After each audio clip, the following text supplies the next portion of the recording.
करा, चला लाईक करा. आल्या पहिल्यांदा लाईक करायचं. साखरे जमदाडे लाईक करा. चला उत्तर चेक करायला दिले. उत्तर वेगळं आपण काढलेलं उत्तर आणि त्यांचं उत्तर वेगळं असेल तर त्याच्यावरती आपल्याला विचार करता येईल. चला आपण त्यांचं काय ग्राह्य मानत नाही. आपण तपासण्यासाठी एक प्रमाणभूत पाहिजे म्हणून आपण त्या उत्तरपत्रिका वापरतो. पण त्या उत्तरपत्रिका आपण कधीही ग्राह्य धरत नाही. आपण काढलेलं उत्तर हे आपलं उत्तर आहे. राजवर्धन गिरे, राजवर्धन भोसले 90 गे. चला पहा या ठिकाणी प्रश्नाकृती वगळ्याला भागामध्ये बसणारी आकृती या ठिकाणी ही रेष येणार आहे आणि हा षटकोन पूर्ण होणार आहे. या ठिकाणी अशा आडवी रेष पाहिजे, मग ही पाहिजे. याचा आरशात प्रतिबिंब इथं पाहिजे. पर्याय क्रमांक आता इथे पहिला आणि तिसरं कट होईल राहिलं, दुसरं आणि चौथं. याच्यामध्ये काय फरक आहे पहा. हा एक कोपरा पाहिजे, इतक्या लांब फरक पाहिजे काय नको. पर्याय क्रमांक 4. चला पुढे. आता पहा याचं हे आरशातलं प्रतिबिंब होतं, याचा आरशातलं म्हणलं किंवा याचं पाण्यातलं म्हणलं तरी चालेल. पर्याय क्रमांक 4 येणार. चला पुढे. आता हा गोल पूर्ण करायचा म्हणलं तर पहा हा गोल आपल्याला या ठिकाणी असा पूर्ण होईल. म्हणजे याचं आरशातलं प्रतिबिंब येणार आहे. पण याचं हा गोल आपल्याला डोळ्याने पूर्ण करावा लागणार. म्हणजे हा गोल तर पाहिजे. त्याच्यावर पर्याय क्रमांक पहिले या ठिकाणी अशी पर्याय क्रमांक 3 कट होईल. नंतर जो गोल पाहिजे आपल्याला तो गोल आणि या ठिकाणी असा तिरका गोल पाहिजे. त्या गोलावरून पर्याय क्रमांक 3 कट झाला, 4 कट होईल. आता राहिला पहिला आणि दुसरा. या पहिल्या दुसऱ्यामध्ये या गोलामध्ये फरक पहा. या गोल आपल्याला लंब गोलाकार आहे. तर पर्याय क्रमांक 1 इतका लहान नाही चालणार. तर पर्याय क्रमांक 1 येईल. चला पुढे. कोणतं पहा याचं पाण्याचं इथं रेष आहे असं समजा. याचं पाण्यातलं प्रतिबिंब याचं पाण्यातलं या ठिकाणी रेष जुळणार आहे. दुसरी रेष या ठिकाणी वरती आहे. या ठिकाणी कोपऱ्यावरती रेष पाहिजे आपल्याला. त्याच्यावरून पहिला कट होतोय, तिसरा कट होतोय, चौथा कट होतोय. पर्याय क्रमांक 2 येतोय. चला पुढे. 3 आकृत्या दिलेल्या आहेत. चौथीची मोकळी जागा आहे. त्या ठिकाणी काय करायचंय आपल्याला मालिका पूर्ण करायची. पहिल्यांदा पहा ही डॉट डॉटची रेषा तिरकी आहे, सरळ झाली, तिरकी झाली, आडवी होईल. आडवीवरून पहिला आणि चौथा पर्याय कट होईल. आता या रेषा या दोन रेषा पहिल्या उभ्या आहेत त्या सरळ झाल्या. आता पुन्हा उभ्या झाल्या. आता या पुढे म्हणलं तर आडव्या व्हायला पाहिजे. 45 फिरल्यात म्हणलं हे पुन्हा त्या इकडे होतील किंवा तिकडे होतील. आता इथं पर्याय कट आपल्याला पद्धत वापरायची. आडव्या रेषेवरून आपण पहिला आणि चौथा कट केला. आता आहे तशा राहतील का दोन मधल्या नाही. म्हणजे त्याच्यामध्ये बदल येतात. तिकडे तिरक्या होत्या ना, तिकडे तिरक्या होत्या. पर्याय क्रमांक 3 येतात. त्याची उत्तर बघा बरोबर आहेत का. माझी असेल तर त्याच्यामध्ये बघू. त्याला रंगवलेला भाग सगळीकडे स्टार आहे, त्यामुळे कोणताच निघत नाही. पाय हा उजवीकडला आहे. नंतर एक घर सोडून गेला, इथं एक घर सोडून पुढे घड्याळाच्या दिशेने, पुन्हा एक घर सोडून इथे गेला, नंतर एक घर सोडून या ठिकाणी येईल. त्यामुळे पर्याय क्रमांक 2 येणार आहे. चला पर्याय क्रमांक 2 बरोबर आहे. चला ओके, मोरे बरोबर टाकतायत. गुड. चला पुढे पहा या ठिकाणी काय म्हणलेलं आहे. परत चौकोन सगळीकडे चौकोन आहे. हा चौकोन आकार मोठा मोठा होतोय, मोठे मोठे झालेले. आता हे सगळं करायचं रेषेवर. पहिल्यांदा आडवी रेष आहे ती 50 घड्याळाच्या विरुद्ध दिशेने फिरवली, तिरकी झाली, पुन्हा 50 फिरवली, उभी झाली, पुन्हा तिरकी होणारी 50 या पद्धतीने. कोणत्या पर्याय ते 2. चला पुढे. षटकोन आहे, आडवा झाला, उभा झाला, आडवा होईल. आडवा होईल त्याच्यावर पहिला आणि तिसरा पर्याय करतो. आता याच्यामध्ये पहा यात रेष काही नाहीये. यात एक रेष आली, यात 2 रेषा आली. आता किती येणार आहे 3 रेषा. 3 रेषा आणि आडवा कुठल्या याच्यामध्ये आहे 2. 3 कुठे दिसतंय 3 मध्ये आडवा आहे का. हा पुढे ABCD एक आकृती कोणत्या बाबतीत समान आहे निर्णय आकृती काढायची. चला या. आता या ठिकाणी पहा टिंब पाहिलं तर एक बाजूला सरलेला, इथे बाजूला सरलेला, इथे मध्यभागी, इथं मध्यभागी. हे टिंबावरून कळत नाही. आता याच्यावरती हा जर सरळ आकार केला घराचं छप्पर असल्यासारखे आणि तिथं डब्ल्यू तयार झालाय. घराचं छप्पर सारखे डब्ल्यू तयार झाले. घराचं छप्पर सारखे पण डब्ल्यू तयार झालाय का? नाही. त्यामुळे पर्याय क्रमांक एवढाच वेगळे, बाकी सगळीकडे डब्ल्यू तयार झालेला आहे. तर इथे काय चौकोन आहे त्यात त्रिकोण रंगवलेला आहे. चौकोनात त्रिकोण रंगवलेला आहे. षटकोनात षटकोन आहे. वर्तुळात आयत आहे. त्रिकोणात गोल आहे. म्हणजे या ठिकाणी सगळीकडे आकृत्या वेगळ्या वेगळ्या आहेत. या ठिकाणी काय आहे? या आकृत्यात तीच आकृती. तर पर्याय क्रमांक 2च निघायला हवा. चला पुढे काय या ठिकाणी काय होऊ शकतं? हा यस केलेला आहे. यस पूर्ण केलेलं आहे. जर आकृती सरळ केली यस पूर्ण होतो. या ठिकाणचा यस पहा पूर्ण होतो यस. या ठिकाणचा यस पहा पूर्ण होतोय. आता या ठिकाणचा यस पहा कसाही केला तर तो उलटा होतो. यस काढताना दिशा त्याची या पद्धतीने असते. इथे यस काढताना तो या पद्धतीने दिशा होती. त्यामुळे पर्याय क्रमांक कशी आकृती फिरवली सरळ फिरवली तरी ती या पद्धतीनेच होत आहे. चला पुढे 12वा प्रश्न पहा. या ठिकाणी पहा या दोन्ही ज्या शेंड्या आहेत असे समजा एकाच बाजूला शेंड्या एकाच बाजूला आहे. शेंड्या एकाच बाजूला आहे. इथल्या शेंड्या बघा एक इकडल्या बाजूला एक तिकडल्या बाजूला. त्यामुळे उत्तर पर्याय क्रमांक 4. चला पुढे 13वा प्रश्न पहा. 13वा प्रश्न कापलेला भाग पूर्ण होईल अशी आकृती पाहिजे. इथं पर्याय कट पद्धत वापरायची. पहिला नाही बसला दुसरा नाही बसला. आता तिसरा आणि चौथा याच्यामध्ये जास्त योग्य. पर्याय क्रमांक 4 जास्त योग्य आहे. चला पुढे 14वा प्रश्न. आता हा कापलेला आकार पहा. हा कापलेला आकार जर तुम्ही बघितला एका लेवल मध्ये नाही. एका लेवल मध्ये इथं झाला असता. एका लेवल मध्ये नाही खालीवर आहे. आता तिथेही कुठे एका लेवल मध्ये नाही येत म्हणा. आता या ठिकाणी पहा आडवी रेषा मग तिरकी रेषा. आडवी तिरकी तिन्ही ठिकाणी आहे. इथे मात्र आडवी रेष नाही. हा पर्याय पहिला पर्याय पडला. आता याच्यामध्ये दुसरा तिसरा चौथा फरक शोधा काय आहे. त्याच्यामधला हा जो जेवढ्या ह्याचा वाद तिरका पाहिजे होता तेवढा नाही. हा तुकडतो. पहिला दुसरा आणि चौथा फरक शोधा. हा त्रिकोण खूप खोल आहे आणि हा खूप वरती आहे. आपल्याला खोल पाहिजे. पर्याय क्रमांक 2 येणार आहे. चला पुढे 16वा प्रश्न घ्या. 15वा प्रश्न पहा. या ठिकाणची ही उंची कापलेल्या भागाची उंची या ठिकाणी खूप उंच आहे. एवढा मोठा चालणार नाही. आता या ठिकाणी असा आडवा भाग आहे का? नाही. हा तिसरा कट आहे. आता राहिला दुसरा आणि चौथा. दुसरा चौथा पहा. चौथा पण एक खूप लांब आहे. हा कट होईल. उत्तर पर्याय क्रमांक 2. चला पुढे 16वा प्रश्न पहा. या ठिकाणी चौकोन पूर्ण होणार आहे. या ठिकाणी कापलेली इथं तिरका भाग पाहिजे. जो पहिल्यात आहे दुसऱ्यात आहे चौथ्यात आहे. तिसरा पर्याय कट होईल. जेवढा खोल पाहिजे तिरका तसा नाहीये. आता या ठिकाणचे आकार पहा बारकाई आहे. पहिला दुसरा आणि चौथा याच्यामध्ये कोणता जास्त योग्य आहे? खूप सारखेपण आहे. हा जर भाग बसवला तर हा एवढा मोठा आहे का रे? हा पर्याय कट होईल. आता राहिला पहिला आणि चौथा. आता याच्यामध्ये चौथा मधला हा जो त्रिकोण आहे तो खूप लहान आहे. जेवढा पाहिजे मोठा एवढा मोठा पाहिजे ना तो पर्याय क्रमांक 1. पर्याय क्रमांक 1 16A. चला पुढे 17 ते 20 मध्ये काय म्हणलेलं आहे? पहिल्या दुसऱ्यामध्ये कसा संबंध आहे तसा तिसरा आणि चौथ्यामध्ये असायला आहे. इथे काय आहे? षटकोन आहे. आतमध्ये किती गेली रेषा पहा. 8 रेषा. म्हणजे 6 रेषाची आहे तर आतमध्ये 8 रेषा गेली.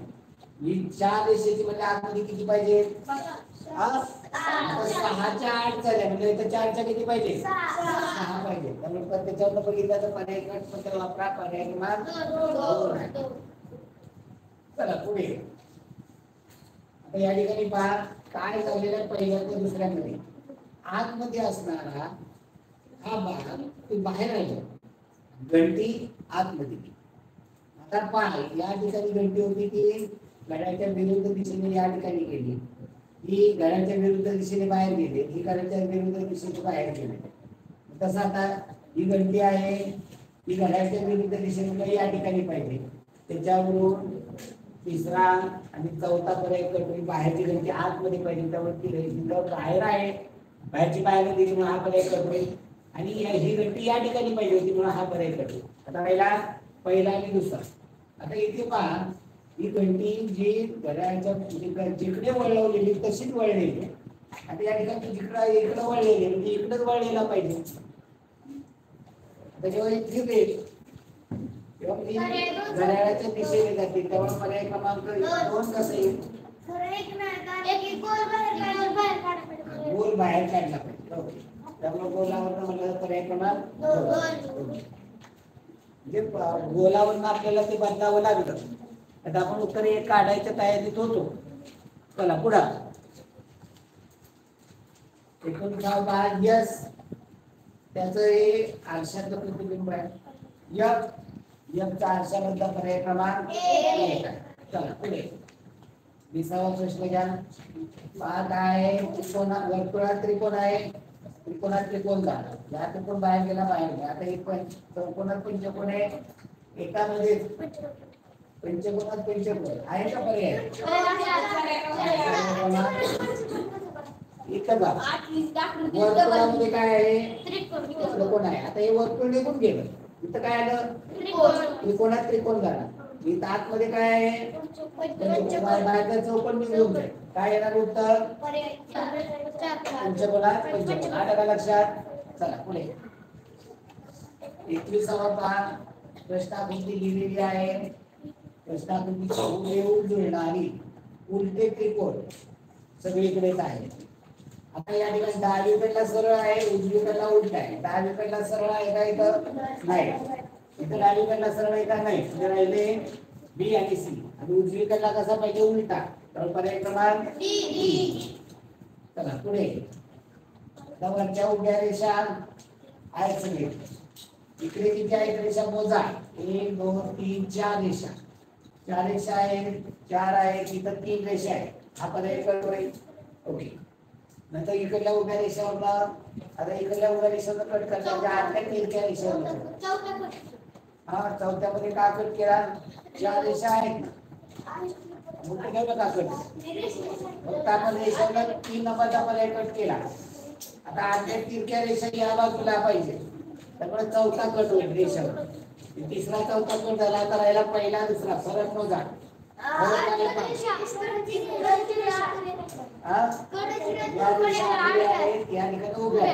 आपल्याला कशा पाहिजे?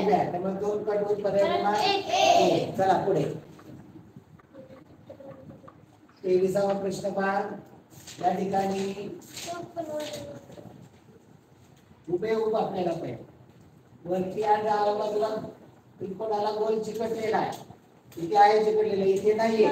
इथं आतमध्ये रेषेला नाहीये. त्यामुळे हा पण कट होईल. राहिला पहिला आणि चौथा. बरं शोधा. जेव्हा पर्याय राहतात तिरकी रेषा इथं नाही. आपल्याला काय पाहिजे? नकोय. पर्याय एक कट होईल. पर्याय क्रमांक 4. चला पुढे. आता एक गोल पहा. हे 2 गोल. या 2 गोलावर कोणता कट होतो का? नाही. जर खाली गेलाय तर वर घे. खाली गेलाय तर वरती घे. मध्ये रेष येते. आता या षटकोनामधल्या रेषा पहा. या षटकोनामधल्या ज्या रेषा आहेत 6च्या 6 रेषा शेवटपर्यंत गेलेल्या आहेत. या सगळ्या रेषा गेल्या का शेवटपर्यंत? आहे. त्यात गेले का? नाही. रेष गेलेली नाही. हा पर्याय कट होईल. यातल्या 5 षटकोनामधल्या रेषा सगळ्या गेलेल्या आहेत. त्यातल्या यातली पहा ही रेष चौथ्याची वर गेलेली नाहीये. त्यामुळे ही कट होईल. राहिला पहिला आणि तिसरा पर्याय. पहिला तिसऱ्यामध्ये फरक पहा. फोर आहे. त्यामुळे हा कट होईल. पर्याय क्रमांक 1. चला पुढे 25 ते 28 सांगितलेलं आहे आरशाचे प्रतिबिंब. हा असा तर राहणार आहे उलटा. तुम्हाला सरळ वगैरे होणार नाही. पर्याय क्रमांक 1. चला 26वा घ्या. या ठिकाणी डाव्या बाजूला असणारी जी रेष आहे ती उजव्या बाजूला जाणार आहे. पर्याय क्रमांक 1. चला पुढे 27वा पाठ उजव्या बाजूला रंगवलेला आहे ते डाव्या बाजूला जाणार. पर्याय क्रमांक 1. एवढं सोपं आहे. आता आपल्याला तेवढं स्पीड आले कळायला लागले. आता पहा या ठिकाणी हा डब्ल्यू आहे. तो डावीकडे आहे, तो उजवीकडे येईल. उजवीकडे ढकली फक्त पर्याय क्रमांक 3 मध्येच आहे. चला पुढे 1932 मध्ये काय म्हणलेलं आहे? कागद उघडल्यानंतर, कापलेला कागद उघडल्यानंतर, आता इथं व्यवस्थित पहा, व्यवस्थित समजून घ्या. वरनं घडी घातली, आता हे फिरवले थोडस, पुन्हा एक एक करते आणि हे केल्यानंतर पुन्हा त्याची एक अजून घडी घातली. ही पाव भाग आहे, पाव भाग आता हा पाव भाग नाही, त्याची एक घडी घातली आणि या ठिकाणी त्रिकोण कापले. आता जेव्हा ही घडी उघडेल तेव्हा तो कापणी तयार होणार, कापणी तयार होणार. आता पहिल्या दुसऱ्या तिसऱ्या कापण्या आहे, तर चौथ्यामध्ये गोल दाखवले. गोल आहे का इथे रे? नाही तर मग तो कट. आता जेव्हा हे पाव इकडे उघडेल तेव्हा हा गोल भाग कापणी या ठिकाणी येणार आणि जेव्हा हे पाव भाग उघडला या म्हणजे पाव भाग उघडला या ठिकाणी एक कापणी झाली, या ठिकाणी कापणी अजून उघडले ही कापणी पूर्ण होईल. पूर्ण चौकोन या ठिकाणी होईल, इथे अर्धा होईल, इथे अर्धा. जेव्हा इकडे उघडेल तेव्हा या कापण्या पण पूर्ण होतील, याचं इथे येईल. म्हणजे 4 कापण्या पाहिजे त्याच्यामध्ये. पर्याय क्रमांक 1 मध्ये फक्त आहे. चला पुढे पायी घडी, अशी घडी घातली, इकडून घडी घातली आणि पुन्हा अजून एक घडी घातली आणि इथं कट केलेलं आहे. आता या ठिकाणी काय कट केलेलं आहे? गोल कट केलेला असावा. पाहू आपण ते जुळतंय का. आता जर नुसत्या रेषा कट केलेला म्हणलं तर आपल्याला ते जुळतंय का बघितलं. या ठिकाणी जी कापलेला भाग आहे तिथं रेष दाखवली नाही, म्हणजे हा कट होईल, हा कट होईल. आता केवळ या ठिकाणीच असणार एवढंच राहील का? नाही. ते या ठिकाणी उघडलं, पहा ही घडी घातलेली आहे, हा पाव केला, पाव भाग केला, पाव भाग केला, पुन्हा अशी घडी घातली आणि इथं कापलेली आहे. जेव्हा हे उघडेल तर इथं काय येणार, पण जेव्हा हे इकडे उघडेल तेव्हा हे कापलेले इथे येणार मध्यभागी आणि हे जेव्हा उघडेल तेव्हा या ठिकाणी येणार. म्हणजे 4 पाहिजे, ते पर्याय क्रमांक 4 मध्ये. ओके, आता गोल आहे, आता त्याला पर्याय कट पद्धत जास्त योग्य कोणतं हे आपल्याला बघणं गरजेचं आहे. चला पुढे पहा. अर्धा भाग आहे, वरनं घडी घातली आणि इकडून घडी घातली, पाव भाग झाला. पाव भागामध्ये पुन्हा एक घडी घातली आणि इथं गोल कापला. जेव्हा हा उघडेल तर इथं 2 गोल होते. पाव भागामध्ये 2 होती, अर्ध्या भागामध्ये 4 होती आणि पूर्ण भागामध्ये 8 गोल आणि हे गोल असे येते. या ठिकाणी असे येणार नाही, तर हा पर्याय कर, असे येणार नाही, हा पर्याय कर. आता राहिला बी आणि सी. याच्यात 8 गोल आहे का रे? नाही, ते मोकळाच राहिला, असं होणार नाही. तर पर्याय क्रमांक 2. हा पण इथं गोल दाखवायला हवं ना. इथं गोल दाखवला असता तर मग आपण ते गेलो असतो की हे बरोबर आहे पर्याय क्रमांक 3. पण इथं काय चूक झाली, अनावधानाने इथे गोल दाखवलाच नाही. जे इथं पुस्तकामध्ये दुरुस्ती केली, पण इथे काय दाखवलं पाहिजे? नाही, कुणाच्याच पुस्तकामध्ये. पर्याय क्रमांक 3 बरोबर द्या, काय हरकत नाही. अजून त्यात नाही, हे काम करू आपण. ते 100 मार्काचे ते 98.75. ओके, तर इथं पहा, इतके हे नाही हो. काय करून दे ना, आता केले सगळ्या पुस्तकात नाही ना, सगळ्यांना नाही. आता या ठिकाणी हे गोल आहे, हे इथे जवळ एवढ्या जवळ येणार नाही, इतके जवळ असे येणार नाही, त्यामुळे हे फिरवले नाही. त्यामुळे या ठिकाणी ही उभी रेष जी आहे ना याच्यामध्ये येणार नाही, ती फिरवल्यानंतरच येणार. त्यामुळे पर्याय क्रमांक 3 बरोबर आहे, पण इथं एक अनावधानाने चूक राहून गेली, गोल काढायचं. चला पुढे. पायी घडी इकडे घातली, खालून वर घडी घातली, या ठिकाणी कापले आणि वर उघडलं, इथे इथे 2 होती, इकडे उघडलं, इथे इथे 4 होते. कोणत्या पर्यायामध्ये आहे? 1 आणि 4 कट होईल. पहिला 2 आणि 3. आता 2 आणि 3 मतलब अंतर पहा. 2 आणि 3 मध्ये हे चौकोन किती अंतरावरती आहे? जवळजवळ पाहिजे, इथला इथे येणार आहे, एवढं लांब अंतरावरती चालणार नाही. तर पर्याय क्रमांक 3. काय दिलंय? 3 दिले. ओके, चला पुढे. 31 ते 36 पहा. त्या ठिकाणी आकृती जुळवायची. आता जुळवली, हे 4 एकत्र जुळवले तर 4 रेषा येणार. मध्ये एक रेषा येऊ शकते का? नाही, त्यांना हा पर्याय कट होईल. अशी वेगवेगळे होणार नाही, आतमध्ये 6 रेषा होणार नाही. पर्याय क्रमांक 2. पहा, या ठिकाणचे भाग पहा. पाऊन पाव म्हणजे हा पाव भागेल हे दोन बारके छोटे आणि हा अर्धा आहे. अर्धा पण पाहिजे आपल्याला. आता याच्यात अर्धा भाग आहे का? नाही. याच्यामध्ये अर्धा भाग आहे का? नाही. आता याच्यामध्ये अर्धा भाग आहे आणि तीन तुकडे तर आपल्याकडे एक पर्याय क्रमांक 3. या ठिकाणी दोन तुकडे, एक त्रिकोण आहे आणि एक त्याला कर्व असणार. त्रिकोणाला कर्व पाहिजे. आता इथं त्रिकोणाला कर्व इथं पण आहे. आता इथं काय झालं, एक त्रिकोण जो पाहिजे तो नाहीये, इथं वक्रचा भागच नाही. आता इथं राहिला पहिला आणि चौथा. तर चौथ्यामध्ये हा काढायचा दिसतो का सरळ? इथं जसा हा सरळ आहे तसा तो आहे का? नाही. त्यामुळे तोही कट होईल. उत्तर पर्याय क्रमांक 1 येणार आहे. एक शिवाय दुसरा पर्याय नाही आपल्याला. जास्त योग्य कोणता असं आपल्याला जाणं गरजेचं आहे. चला पुढे 36वा पान. दोन त्रिकोण आहे. हे बघा, यातला कुठलाही काटकोन त्रिकोण आहे, सगळे लघुकोन त्रिकोण आहे. तीनच पाहिजेत आपल्याला. आता इथं पहा, पर्याय इथं 3 तुकडे आहेत. इथे किती झाले? 1 2 3 4 5 6 तुकडे चालतील का? या ठिकाणी या पद्धतीचे त्रिकोण याच्यामध्ये आहेत का? याच्यामध्ये आहेत का तसे त्रिकोण? हा पर्याय क्रमांक 1. चला पुढे 37 ते 40 मध्ये पहा, डाव्या बाजूला एक प्रश्नाकृती लपून धरून बसलेली आहे. योग्य उत्तर देऊ. कुठे लपलेले आहे? या ठिकाणी आहे, या ठिकाणी लपलेला आहे. त्याच्यामध्ये या आकार कुठे होत नाही. इथे होतोय पहा या ठिकाणी. जेव्हा जास्त योग्य जुळला नाही तेव्हा शेवट आपल्याला हे उत्तर पण निवडावं लागेल. बघा यन आहे का? हा, याच्यामध्ये यन आहे का? याच्यामध्ये आहे का यन? नाही. याच्यामध्ये नाही. आता 1 आणि 2 आहे. जसं तसं आपल्याला 1 मध्ये उपलब्ध असतात. हा फिरवलेला घ्यायची काही कारण आहे का? उत्तर पर्याय क्रमांक 2. चला पुढे 38वा पान. हा का उभ्या रेष पाहिजे. उभ्या आहे का? इथं नाही. इथं आहे का? नाही. आता याच्यामध्ये पहा, या ठिकाणी आहे, या ठिकाणी आहे. पर्याय क्रमांक 3. आता इथं काय? इथं अशा उभ्या रेषा जोडलेली नाही, त्यामुळे हा चालणार. पर्याय क्रमांक 3.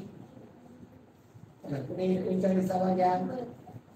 चौकोन आपल्याला हा चौकोनी आकार पाहिजे. आहे का याच्यात चौकोनी आकार? नाही. याच्यामध्ये आहे का? या ठिकाणी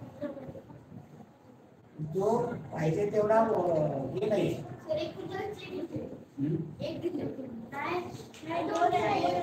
39. हा, आता याच्यामध्ये तो आकार पहा. हा आकार फिरवून दिलेला आहे पाहिजे. आता जेव्हा सरळ जर आपल्याला आकार सापडत असेल तर फिरवलेला बघायचं काही कारण आहे का? नाही. आणि फिरवलेला आकार येताना लहान होतो. आकार जो होतो ना हा अर्ध्यापेक्षा लहान, अर्ध्यापेक्षा मोठा आहे.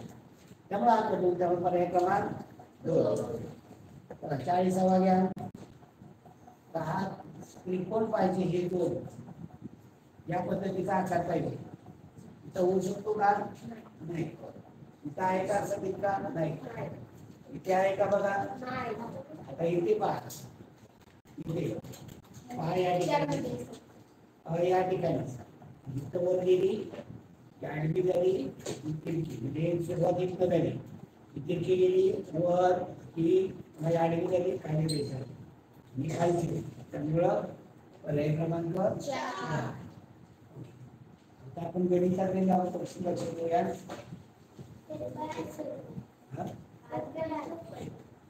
गणित सोपं आहे. गणित कोण तुम्हाला म्हणतं अवघड आहे गणित? तुम्हाला गणित सोपं आहे. कोण म्हणते ईशिता मला म्हणली अवघड आहे गणित? हा, कोणतं बघायचं बोललं ना 8 गणित माझी चुकली. हा, कोण घ्या गोले 97.5 घ्या. साखरे 96.25. गोले 97.50. साखरे 96.25. नंबर ज्यांनी दिलेले नाही त्यांनी नंबर द्या. आज किंवा उद्याच्याला 2 दिवसामध्ये काय आहे, मी थोडस दवाखान्याच्या याच्यामध्ये बिझी आहे, तरी आज वेळ काढला. आज मी सुट्टी दिली नाही. ओम गुले 97.50 आणि साखरे 96.25 आणि ते साखरेचे आलेत आलेत ना नाही ना नंबर मला व्हॉट्सअपचे नंबर इथे चॅट बॉक्स मध्ये टाकू शकता मी लिहून घेईन किंवा मला ह्याच्यावरती तुम्ही टाकू शकता चॅट बॉक्स मध्ये टाका मग आपले व्हॉट्सअपचे नंबर किंवा आपल्या ग्रुपवर टाकू शकता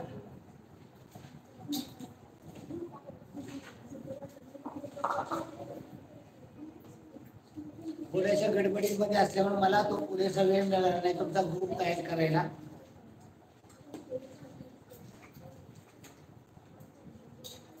चला गणिताचं पाहूया आपण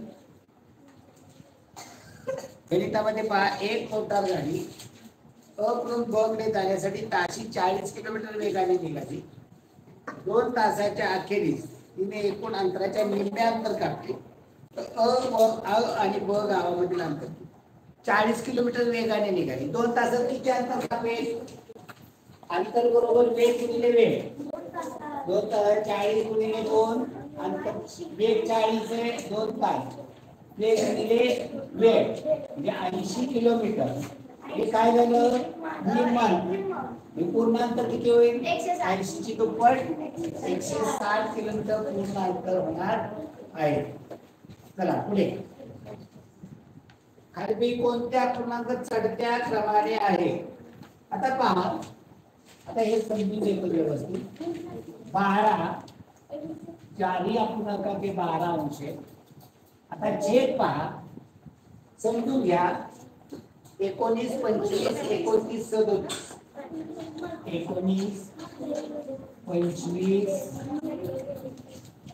19 25 29 37 आता तुम्ही मला सांगा सगळीकडे आपल्याला 12 तुकडे मिळालेले आहेत प्रत्येक ठिकाणी उजवळ आपल्याला 12 तुकडे मिळालेले आहेत आता 19 भाग केले एका वस्तू त्याचे 12 तुकडे मिळाले किंवा एका वस्तूचे 25 भाग केले त्याचे 12 तुकडे मिळाले 29 भाग केले त्यातले 12 तुकडे मिळाले 37 भाग केले यातले 12 तुकडे मिळाले आता तुम्ही मला सांगा एका वस्तूचे 19 भाग केले 25 भाग केले 29 भाग केले 37 भाग केले यातले मोठे तुकडे कुठे असणार मोठे तुकडे तुम्हाला कुठे मिळणार आहेत यातले 37 मध्ये सगळ्यात लहान झाले सगळ्यात लहान तुकडे झाले सगळ्यात मोठे तुकडे आहे आपल्या घरातलं काय प्राण आहे आपल्या वाढदिवसाला आणलेला केक त्याचे जर 6 तुकडे केले 4 तुकडे केले तर पावपावचे पैकी 8 तुकडे केले तर पावपावचे पुन्हा 2-2 तुकडे करावे लागतील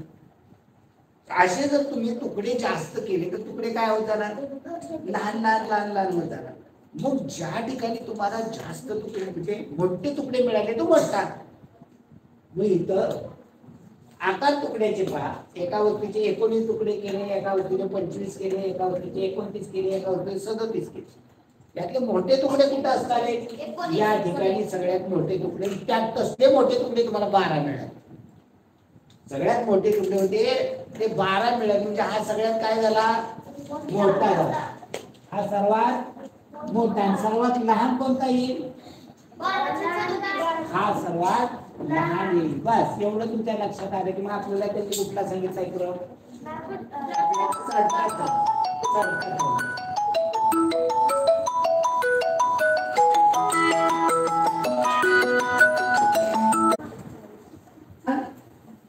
ज्या ठिकाणी तुकडे मोठे मोठे म्हणजे मोठे मोठे तुकडे याचा अर्थ काय होतो ज्या ठिकाणी लहान म्हणजे कमी तुकडे केले म्हणजे ते मोठे मोठे तुकडे कमी तुकडे केलेत म्हणजे मोठे मोठे तुकडे त्यामुळे पर्याय क्रमांक ही सगळ्यात मोठी आणि हे सर्वात लहान आपल्याला कोणता पाहिजे क्रम चढता पाहिजे सगळ्यात लहान 12 अंश छेद 37 याच्यापेक्षा मोठा 12 अंश छेद 29 त्यापेक्षा मोठा 12 छेद 25 आणि सर्वात मोठा येईल 12 छेद 19 आता सर्वसाधारण मुलांना हे सोडवायचं म्हणजे याचं दशांश चिन्हामध्ये करावं लागतं म्हणजे 37 चा पाढा 37 गुणे 74 37 त्रिक 37 30 90 7 त्रिक 21 111 भाग शून्याचा जाईल. आता हे खरं सोडवण्याची पद्धत सांगतो मी. हे दशांश चिन्हामध्ये केलं पाहिजे. 37 पहिल्यांदाच 12ला भाग जात नाही, भाग शून्याचा मानाचा शून्य घेतले 120, 37 त्रिक 111, 120 मध्ये 111 गेले, 9 राहिले, 9 वर शून्य घेतले 90, 37 गुणिले 84, बाकी राहून द्या. चला 2 दशांश चिन्हापर्यंत पुरेच. आता इथे 12वर भाग जात नाही, भाग शून्याचा 12 वर शून्य घेतले 120 झाले, 29 चोक 16 दर्शे, 120 मध्ये 116 गेले, 4 राहिले, 4 वर शून्य घेतला 40, 29 1 19, बाकी तर सोडून द्या. इथे 25ला 12ला भाग जाते, भाग शून्याचा मला शून्य घेतला 120, 25 चोक 100, 120 मध्ये 100 गेले 20 राहिले, 20 वर शून्य घेतला 200, 25 8 200. इथे भाग जात नाही शून्याचा 120, 12 वर शून्य घेतले 120, 19 19 सब 14 दर्शे, 120 मध्ये 114 गेले 6 राहिले, 6 वर शून्य 60, 19 त्रिक 70. आता दशांश चिन्ह 2-2 घरातून गेलेलं आहे. सगळ्याची दशांश चिन्ह काढून टाक. सगळ्यात मोठं 63, त्यापेक्षा लहान 48, त्यापेक्षा लहान 41, त्यापेक्षा लहान 32. अशी करण्याची खरी पद्धत आहे. चला पुढे. म्हणजे कुठला पर्याय 42चा पर्याय. चला 43 पहा. खाली 3 कशाची किंमत 1 आहे. आता इथं कुठला कुठला 2 आणि 4 43चा पर्याय 2 तुम्ही लिहिला असेल तरी बरोबर द्या, 4 लिहिला असेल तरी बरोबर द्या. आता फक्त हा केलंय का तुझ्या ह्याच्यामध्ये? आता सगळ्याच्या यायला नाही ना कनेक्शन, त्यामुळे आपल्याला म्हणता येईल का? नाही ना. आता पहा पर्याय 0.7 गुणिले 6 3 सोडवायचं गुणिले 10 गुणिले 4.5 याचं उत्तर 1 येईल. ते का आपल्याला बघायचं. आता पहिल्यांदा काय करते, दशांश चिन्ह काढून टाकायचे. वरती किती संख्येच्या अगोदर दशांश चिन्ह 1 आहे, खाली 1 आहे. मग दोन्हीकडे 1 घर पुढे घेतलं, हे 1 घर पुढे घेतलं, हे 1 घर पुढे घेतलं, गेली सगळी दशांश चिन्ह निघून. मी तर भाग आलेला 6 1 6 6 7 42, 7 1 7 7 1 अंशांशाचा 1 छेदाचा 10. 1 होती का किंमत? नाही. दुसरा पर्याय घेतला 0.7 गुणिले 6 भागिले 1.0 गुणिले 4.2. आता इथं खाली 2 दशांश चिन्ह आहे, वरती 1च आहे. खालची 2 दशांश चिन्ह पुढे ढकलूया.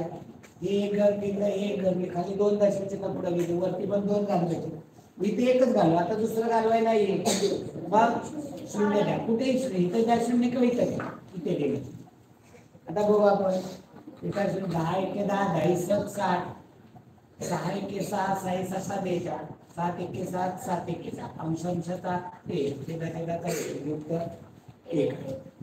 तिसरा पाठ 0.7 गुणिले 6 भागिले 1.2 सॉरी 1.0 गुणिले 43. आता इथे दशांश चिन्ह एकच संख्येच्या, इथे 1 वरचं संकवलं, खालचं संकवलं, दशांश चिन्ह निघून गेली. आता इथे काय होईल, 7 1 7 7 गुणिले 4, 6 1 6 6 1 6 अंशांशाचा केला 1 छेदाचे 10 आहे, 1/10 आहे, ज्याचं उत्तर 0.1. चला पुढे. प्रिया शेळके 100 काय 100 शेळके काय आहे? शेळके आहे का? शेळकेचे मार्क आलेत का? शेळके पा यादी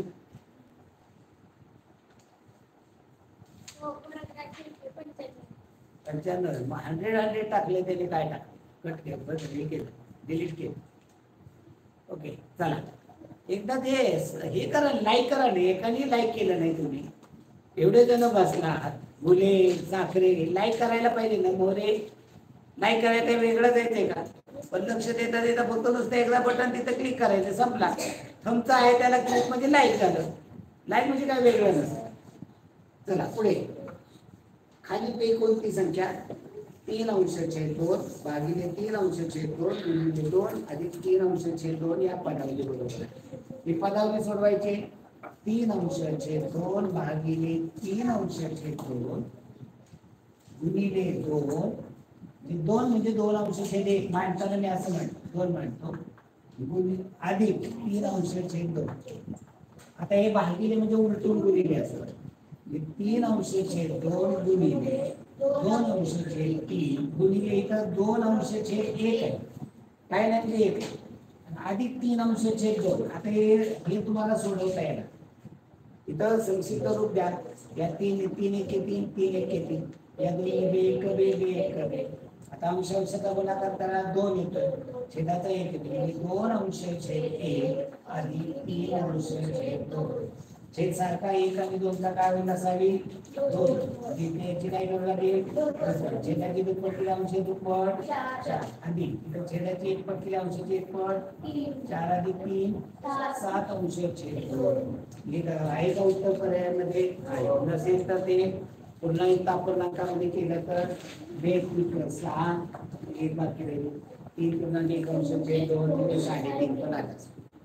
पुढे 3 संख्यांची सरासरी 12 आहे त्यातल्या 2 संख्या 13 आणि 15 असल्या तिसरी संख्या 3 संख्येची सरासरी 12 याच्यावर त्या 3 संख्येची बेरीज काढतात 3 गुणिले 12 जे सरासरी गुणिले एकूण संख्या केली त्या संख्येची बेरीज होते 36 ही त्या 3 संख्येची काय आहे बेरीज.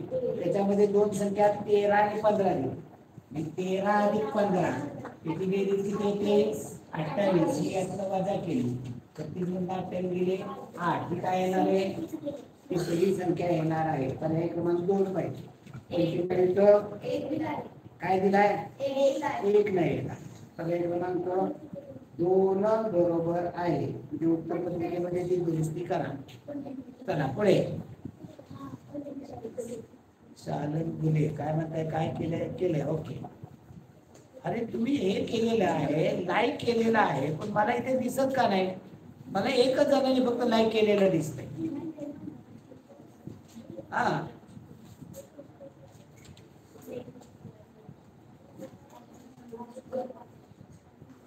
मला फक्त तुम्ही सगळ्यांनी म्हणताय लाईक केलंय मी वाचते म्हणतोय मुले म्हणते पण मला इथे दिसताना फक्त एकच दिसतंय.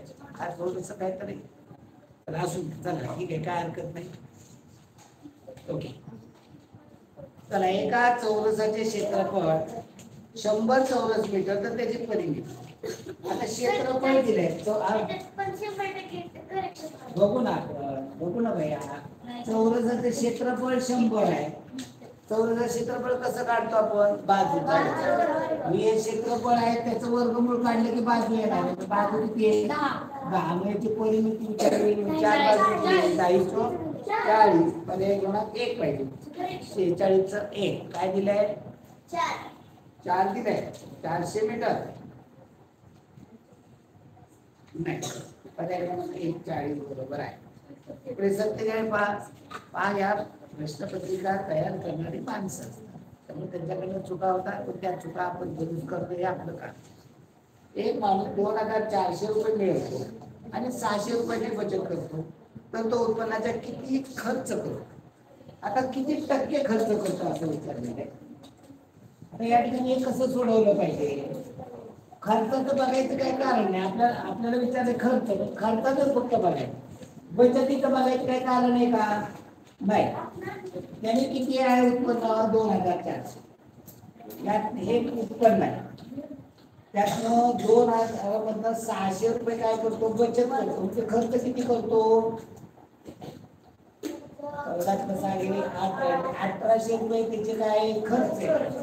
खर्चाची टक्केवारी विचारली मी एकमान पद्धतीमध्ये काय होईल 2400 रुपयाला 1800 रुपये खर्च तर 100 रुपयाला x आणि काय x बरोबर 100 गुणिले 1800 भागिले 2400 इथे पहा 2 शून्याला 2 शून्य साहित्यिक 18 साहित्य 24 4 गुणिले 8 4 25 25 75% काय करतो खर्च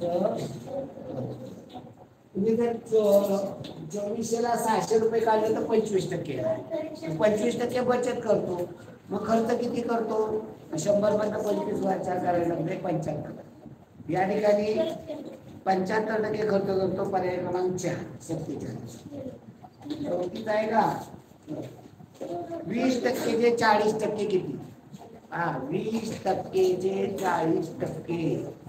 बरोबर 20% चे 40%. 5% कधी म्हणतात? 20/100 चे म्हणजे गुणिले 40/100. इकडे 1 0 इकडे घालवा, 1 0 इकडे घालवा. 4 गुणिले 2 8/100. याचं उत्तर काय येईल? 8%. 8% म्हणजे 8/100. पर्याय क्रमांक 1. 48चा पर्याय क्रमांक 1. एका माणसाला एक वस्तू विकून 15% नफा होतो. त्या वस्तूची विक्रीची किंमत 23 रुपये असते. त्याची खरेदीची किंमत किती? एक वस्तू विकून 15% नफा होतो. 15% नफा कधी होतो? सांगा. 15% नफा. खरेदी किंमत 100. विक्री किंमत 115. खरेदी 100 आणि विक्री 115. आपल्याला इथं काय म्हटलेलं आहे? वस्तूची विक्री किंमत 23 आहे. 23 कुठे लिहिले पाहिजे? विक्रीसाठी. मग खरेदीची किंमत काढायची आपल्याला. याची किंमत x.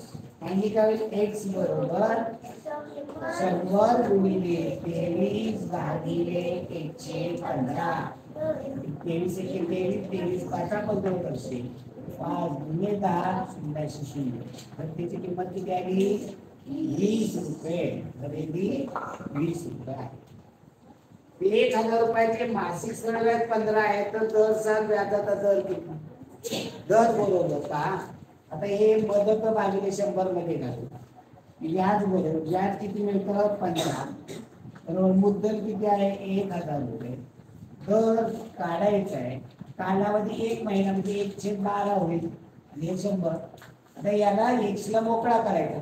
इकडे जे भागिले आहे ते इकडे गुणिले होते. जे इथं मूळ सूत्र काय होतं पहा? व्याज गुणिले 100. आता इथं भागिले मुद्दल गुणिले कालावधी. आता 1 महिना कालावधी तो उलटा द्यावा लागेल. 1/12. इथं 1/12 ते उलट होणार आहे. 12 हे लक्षात आलं की हे मांडायची गरज नाही. हे तुमच्या लक्षात यायला पहा. इथे 2 शून्याला 2 शून्य दिले. 5 गुणे 10 5 त्रिक 15. या दोन्हीचे एकने 12. 6 एके 6 6 त्रिक 18% व्याजाचा दर आहे. ते 6 किलोग्राम तांदळाची किंमत 8 किलोग्राम गव्हाची. पन्नासचा पर्याय क्रमांक 3 आहे. उत्तर पत्रिका वेगळी आहे का? किती प्रश्न चुकीचे निघत आहेत? 1 2 मान्य मी म्हणेल.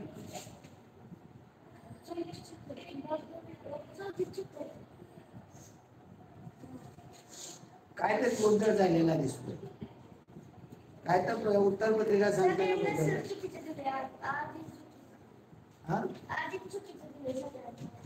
किती प्रश्न आतापर्यंत त्यातले बरोबर आले? सगळेच प्रश्न चुकीचे कसे येतील? ओळीला खूप प्रश्न चुकत गेले.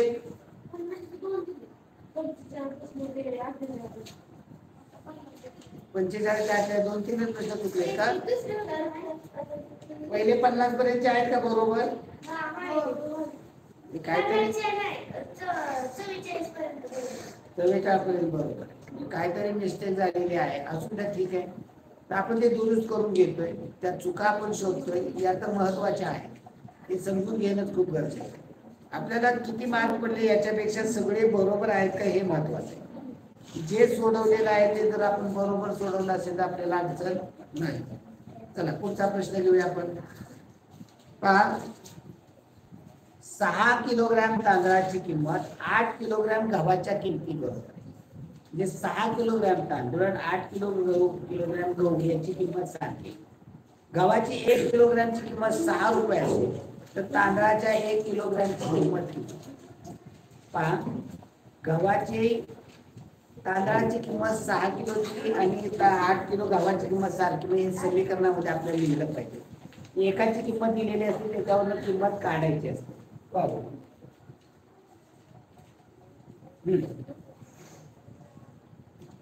6 किलोग्रॅम तांदूळ, 6 किलोग्रॅम तांदूळ बरोबर 8 किलोग्रॅम गहू. बोलू नको रे. आता इथं एकाची कशी तर किंमत दिलेली असते ती बरोबर. काय म्हटलेलं आहे? 1 किलोग्रॅम गव्हाची किंमत 6 रुपये, 1 किलोग्रॅम गहू 6 रुपये. 8 किलोग्रॅम गव्हाची किती होती? 8 × 48 रुपयामध्ये तुम्हाला काय येणार आहे? 6 किलो तांदूळ येणार. ओके.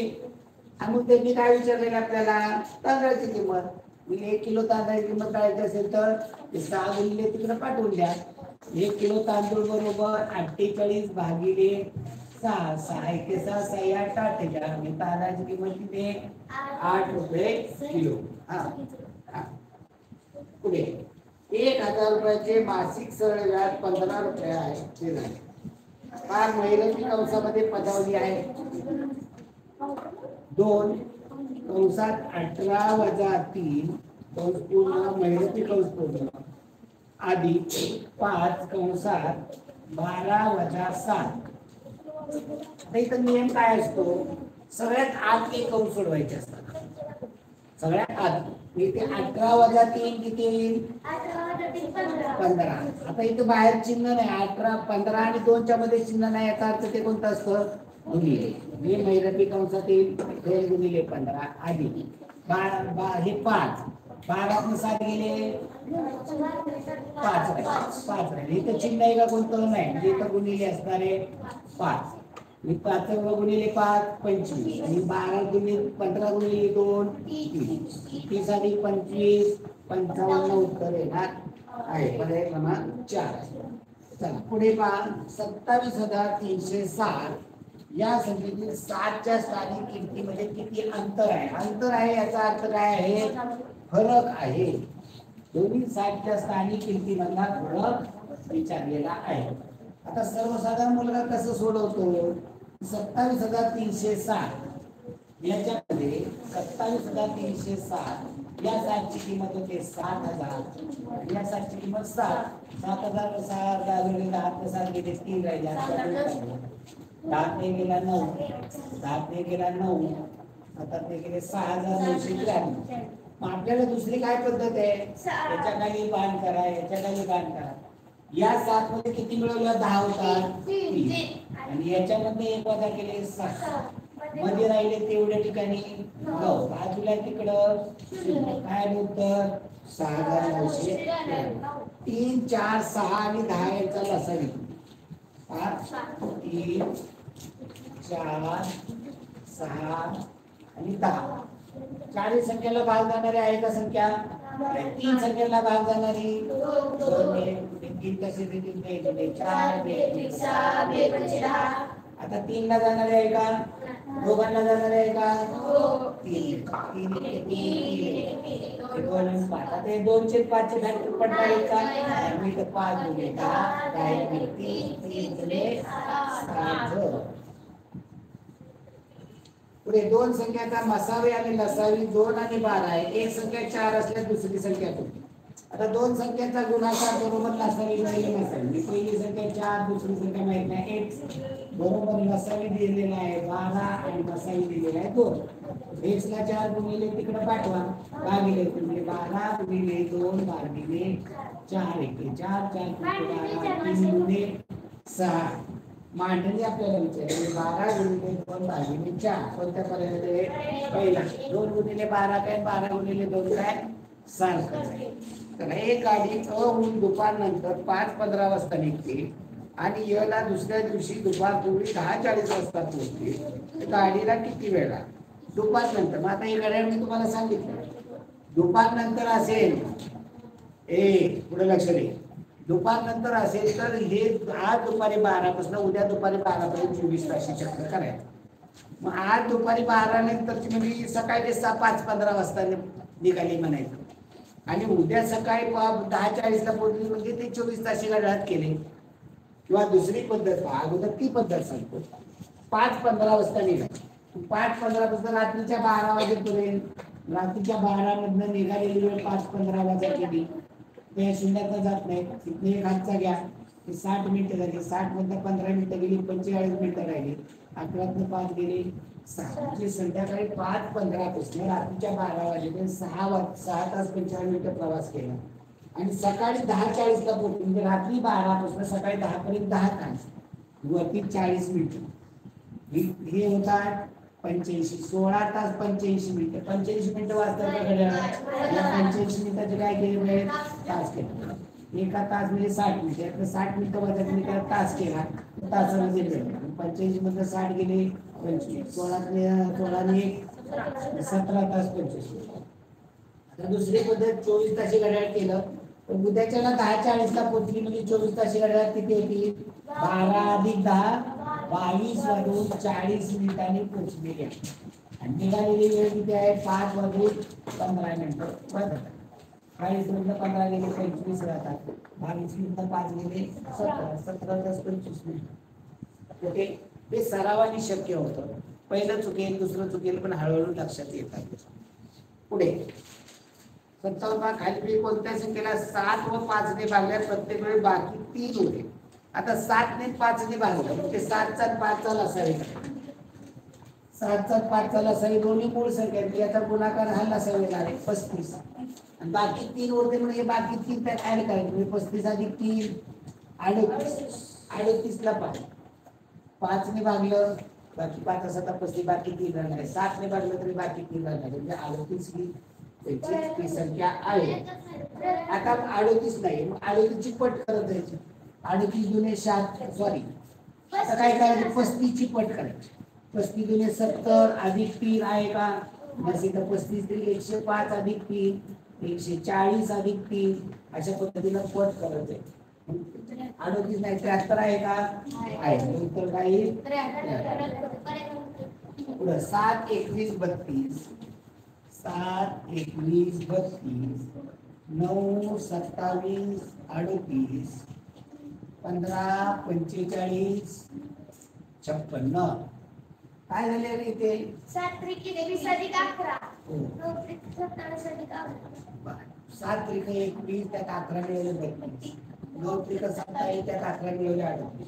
15 त्रिक 45 त्यात 11 मिळवले. मग आता इथं बघायचं 53 आणि 11 मिळवले. पहिला बरं 21 त्रिक 63.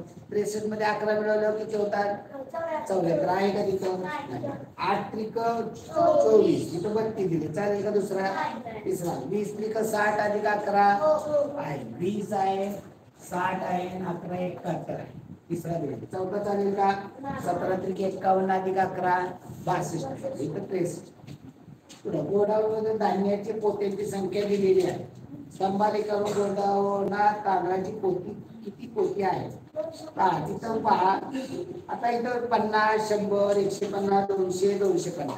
आता जर 0 आणि 50च्या मध्ये असेल तर किती समजायचे त्याचे? 25. 50 100च्या मध्ये असेल तर 75. 100 आणि 150च्या मध्ये असेल तर 150 200च्या मध्ये असेल तर आता तांदूळ पहा बरं कुठं आहे? 200च्या वर आहे 250च्या खाली म्हणजे तो किती मानला पाहिजे? 60 हो गया. 100 सेंटीमीटरला 50 सेंटीमीटर रुंद असणाऱ्या टेबलाच्या वरील पृष्ठभागाच्या सभोवती लावायच्या रंगीत लेपची लांबी किती? 100 सेंटीमीटर लांब आणि 50 सेंटीमीटर रुंद. हे सेंटीमीटर मध्ये माप आहे. आणि याच्यात रिबन लावायची म्हणजे काय करावं लागेल? परिमित. लांबी अधिक रुंदीच्या बेरजेची दुप्पट करायची. 150 ची दुप्पट 300 सेंटीमीटर आहे का? पर्याय 300 नसेल या सेंटीमीटरचे काय करावे लागतील? मीटर. म्हणजे किती मीटर होती? 300 मीटर आहे भैया. 300 सेमी पाहिजे. परिमाण बघणं म्हणजे 300 नुसतं उत्तर काढून उपयोग नाही. 300 सेंटीमीटर आहे का? चुकला ना गेले ना मार्क. म्हणून परिमाण बघणं गरजेचं आहे. चला मराठी सुरुवात करूया. हा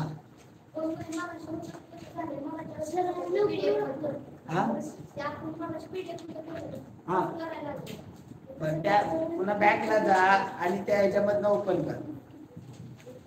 PDF मधनं त्या ह्याच्यामध्ये ओपन कर. हो हे ओपन कर, काय म्हणायचं? हा झालं का? 7:30 वाजले, आज लवकर उरकलं, मलाही गडबड आहे.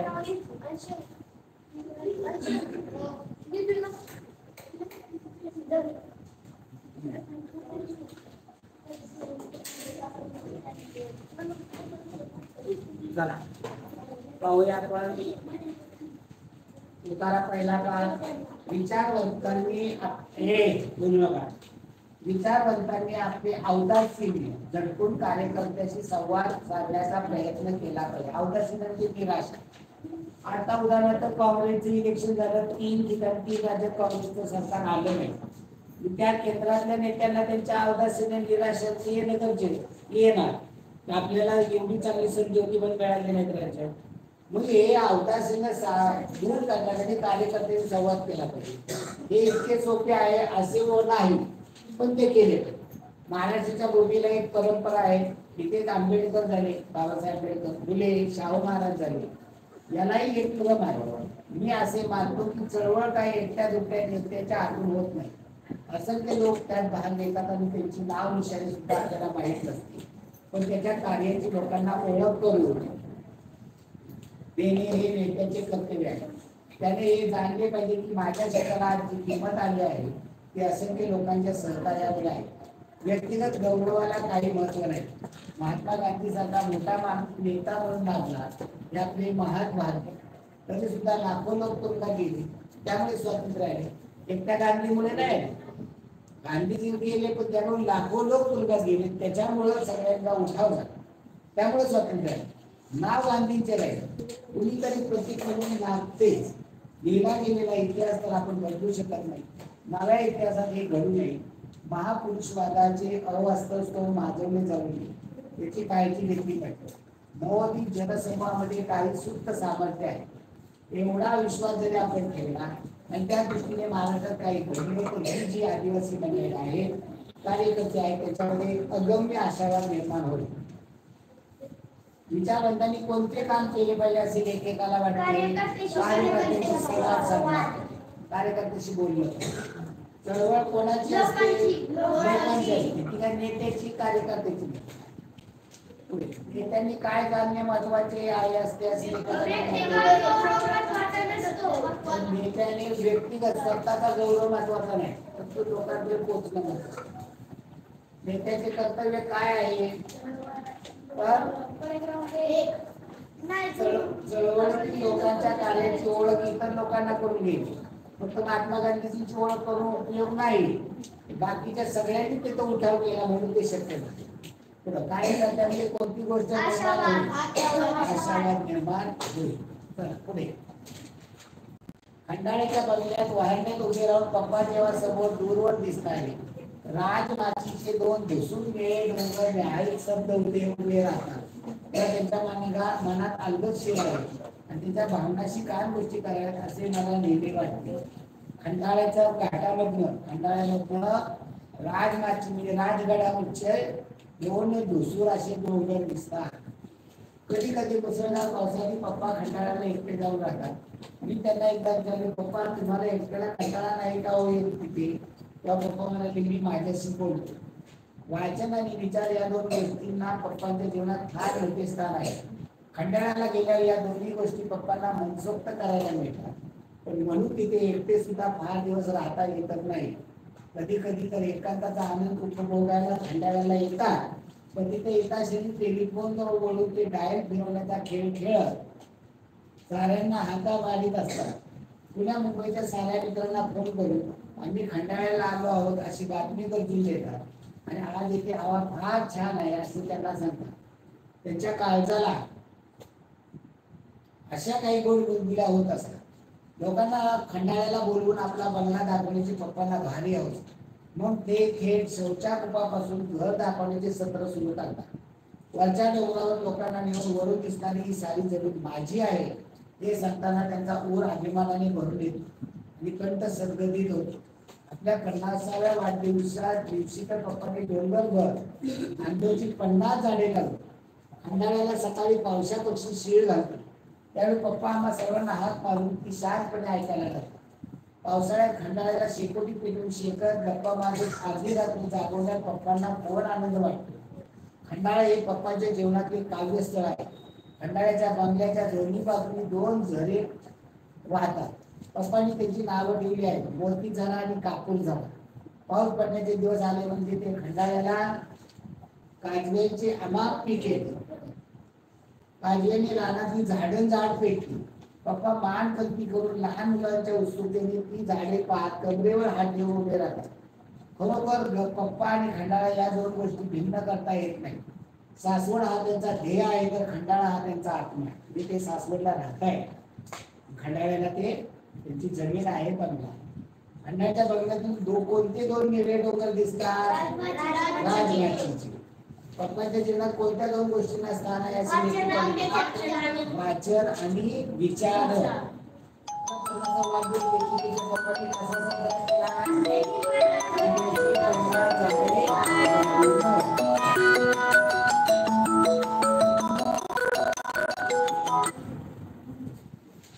आंब्याची 50 झाडे लावली. पाऊस पडण्याच्या दिवसात खंडाळ्यात कोणते पीक येतात? खंडाळ्याला सकाळी कोणता पक्षी शेळ घालतो?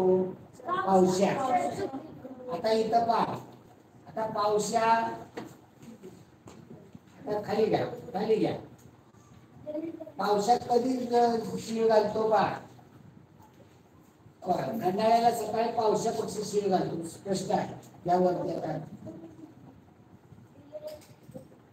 खंडाळ्याला सकाळी कोणता पक्षी शेळ घालतो? पावसा. पहाटे पहाटेचा पावसा काय कधी ऐकलाय का? पावसा का पेरते वा असं तो आवाज करतो. पावसाळ्याच्या दिवसात फक्त त्याला पाऊस पडण्याच्या दिवसात खंडाळ्याला कोणते पीक आमाप येते? काजवे मोठ्या प्रमाणात गोळा होतात. ते रात्रीचे त्याच्या पाठीमागे उजेड पडतो आणि झाडांवर सगळ्या बागेबागे बोल लावले असत. पुढा शाळा हा धंदा नसून ते कार्य आहे ही भूमिका असलेले विसे खांडेकर आपल्या भिडस्त स्वभावामुळे मुख्याध्यापक असून इतर शिक्षणात कधी काही बोलत नसत.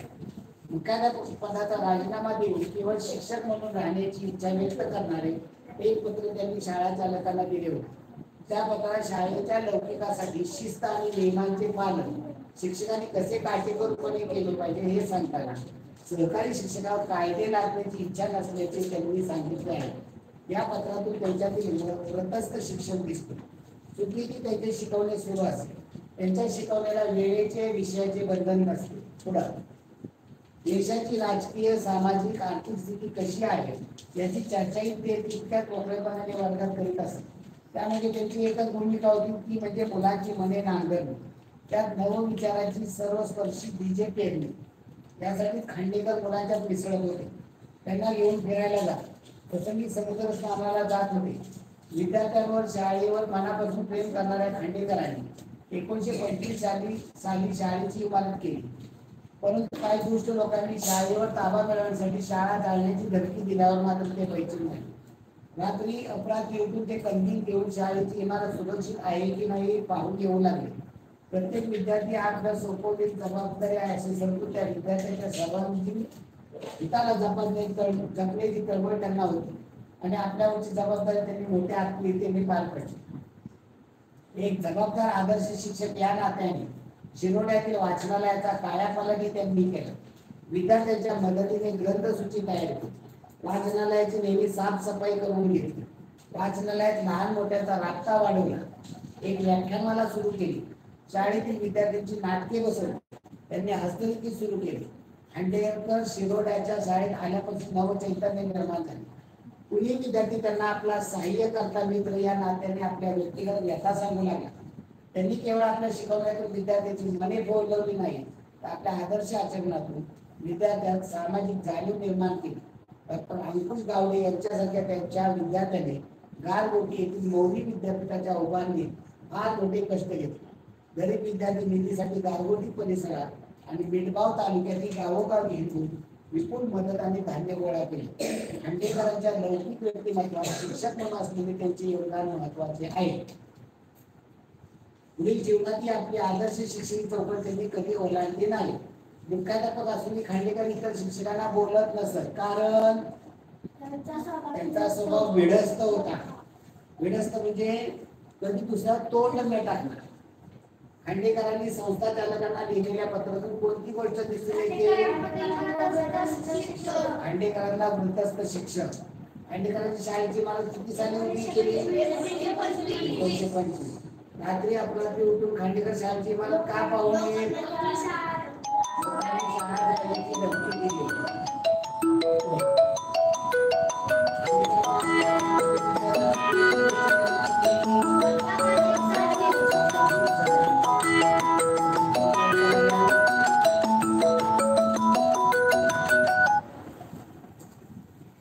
आपल्या मनाची हीच तर गंमत आहे. एखादी गोष्ट आपल्या हातून चुकली तर त्याचे आपण समर्थन करतो, पण आपल्या भोवताली असलेल्या वंचित मंडळींनाही त्याचे समर्थन केले तर आपल्याला बरं वाटतं. आपली चूक क्षम्य आहे. कुणाच्या हातून तशी चूक झाली असती तरी जाणीव मनात हळूहळू निर्माण होईल. आपल्या मनाचं समाधान करू लागतो. जर कालांतराने तर आपल्या हातून घडले तेच बरोबर अशी भावना मनात बाळगावी लागते. असं माझ्या हातून हातून झालं गोवा आणि मी केलं ते योग्य केलं असं मला वाटतं. तुझं काय मत आहे असं म्हणून आपण ज्यावेळी मित्रांना त्याचे प्रामाणिक मत करण्यासाठी बोलतो त्यावेळी मनाच्या अंतिम कोपऱ्यात त्याने आपल्याला दुजरा द्यावाची एक आशा असते. आणि सर्वसाधारणपणे भिडस्त मित्र आपला नाराज होऊ नये बोला हो करतात, तेवढ्यानेच आपले समाधान होते. मित्रांनी नेहमी आपल्या अप्रिय व कल्याणकारक असे बोलावे असे एक सुभाषित आहे. जर आपला मित्र कुठे चुकला तर त्याला टाळ्या आणण्यासाठी कटू बोलायला पाहिजे, तरच तो खरा मित्र असे आपण समजतो. पण खरोखरीच अशा रीतीने आपल्या मित्राकडून कटू व सत्य ऐकण्याची आपली तयारी असते का?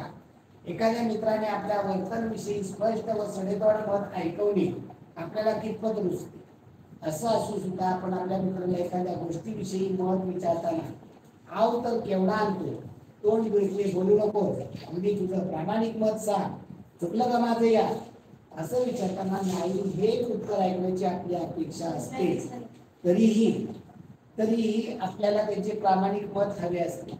आणि एखाद्याने त्याचे प्रामाणिक मत दिले तर त्याची संभावना आपण त्याला काय कळतं, त्यात मूर्ख आहे अगदी असं म्हणून करत नाही काय?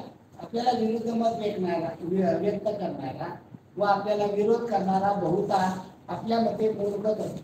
त्याला त्या विषयातील काहीच कल्पने नसते. एवढेच काय, पण व्यक्तिदोषाने त्याचे ते मत व्यक्त केलेले असते. एखाद्याजवळ प्रामाणिक मत मागावायचे व त्याने दिले पाहिजे त्याची अशी संभावना करायची, याचा अर्थ प्रामाणिक मत म्हणजे आपल्याला हवे असलेले मत असाच होत नाही काय? प्रश्न पहा, आपल्या मनाची गंमत कोणती आहे? कसं केल्यास आपल्याला बरे वाटते. पर्याय क्रमांक 2, काही मित्र आपल्या म्हणण्याला दुजोरा देतात कारण आपण नाराज होणे अशी त्यांची इच्छा असते.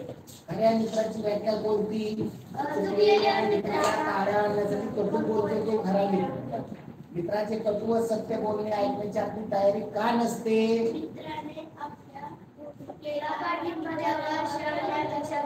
आपलेच म्हणणे खरे, आपली स्थिती बरोबर असे आपल्याला वाटत असते.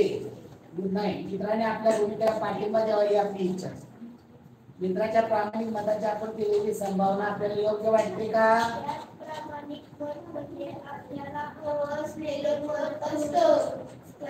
त्याचं प्रामाणिक मत म्हणजे आपल्याला हवं असलेलं मत असतं. ओके, धन्यवाद मित्रांनो, भेटू उद्याच्याला.